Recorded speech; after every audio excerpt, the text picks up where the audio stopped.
grande satisfaction ce matin de faire accoster au port de Dakar, dès son arrivée dans les eaux sénégalaises, l'un des plus grands navires de croisière au monde, avec 1500 passagers touristes, quasiment 500 personnels à bord pour les fonctionnalités de service.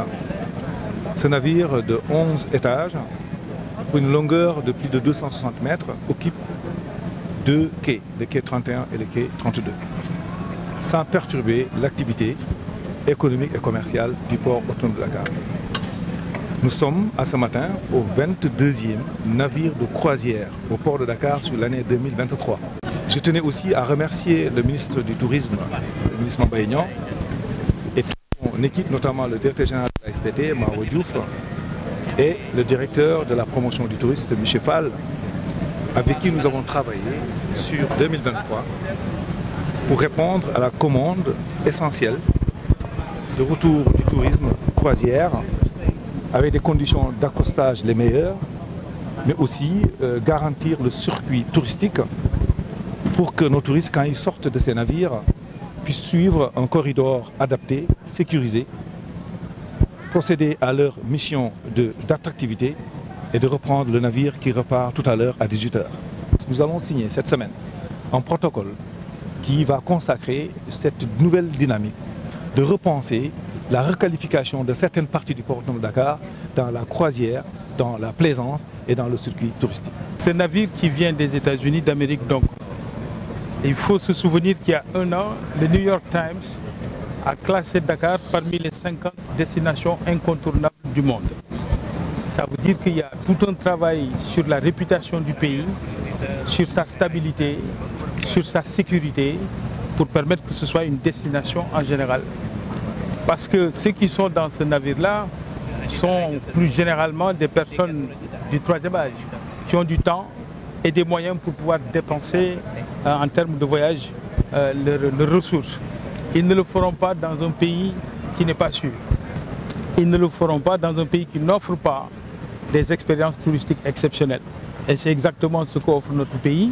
Mais s'ils n'ont pas un port, une porte d'entrée qui travaille pour les accueillir, pour accueillir du point de vue de la marine et de leurs règles de navigation le paquebot ou le navire, si le port ne fait pas le travail pour que ce soit propre, pour que les conditions d'accueil soient optimales, si la direction générale du port ne fait pas le travail aux côtés du ministère du Tourisme, avec notre ministre Mamba Niang et tout le département ministériel, avec la direction de la réglementation touristique, la direction de la promotion touristique et l'agence sénégalaise de promotion touristique, si cette synergie sous le leadership du directeur général du port n'est pas faite, on ne peut pas accueillir ces navires dans ces conditions.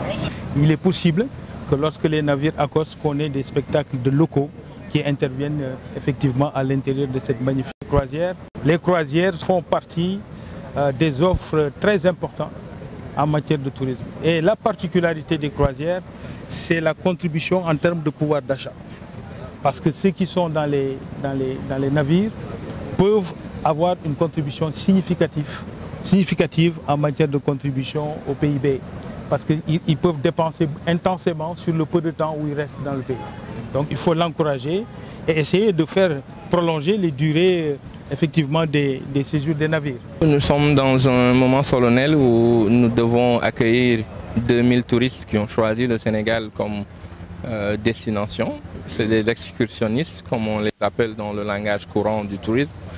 Des touristes qui passent moins de 24 heures. Ils viennent dans un bateau qui a une capacité de 2500 personnes avec 500 personnes d'équipage. L'un des plus grands navires qui a choisi notre pays comme destination. Et tout cela, c'est le résultat d'un processus qui a été enclenché depuis peut-être 3 mois.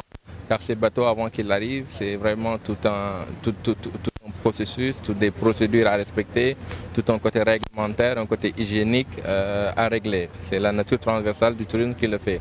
Le port autonome de Dakar, sous la houlette et le leadership de M. Muntagassi, en fusion avec le ministère du Tourisme et des Loisirs, par le biais de son ministre en tutelle, M. Mamba Niang, est en train de dérouler une stratégie qui va faire que le Sénégal est une destination des croisières et qui a une clientèle qui est un segment de clients très important qu'on va encore faire revenir au Sénégal. Nous, en tant que directeur de l'argumentation, je pense que c'est de la matière que ça nous offre, mais rappelons que la direction de l'argumentation touristique gère déjà les agences de voyage et gère les guides. Certainement, ils ne vont pas passer la nuit dans les hôtels, mais seulement qu'ils fassent escale au Sénégal pour 5 heures de temps, ça va mobiliser les agences de voyage. J'ai vu Sénégal Tour, à peu près 89 bus qui ont été affrétés pour pouvoir amener les touristes.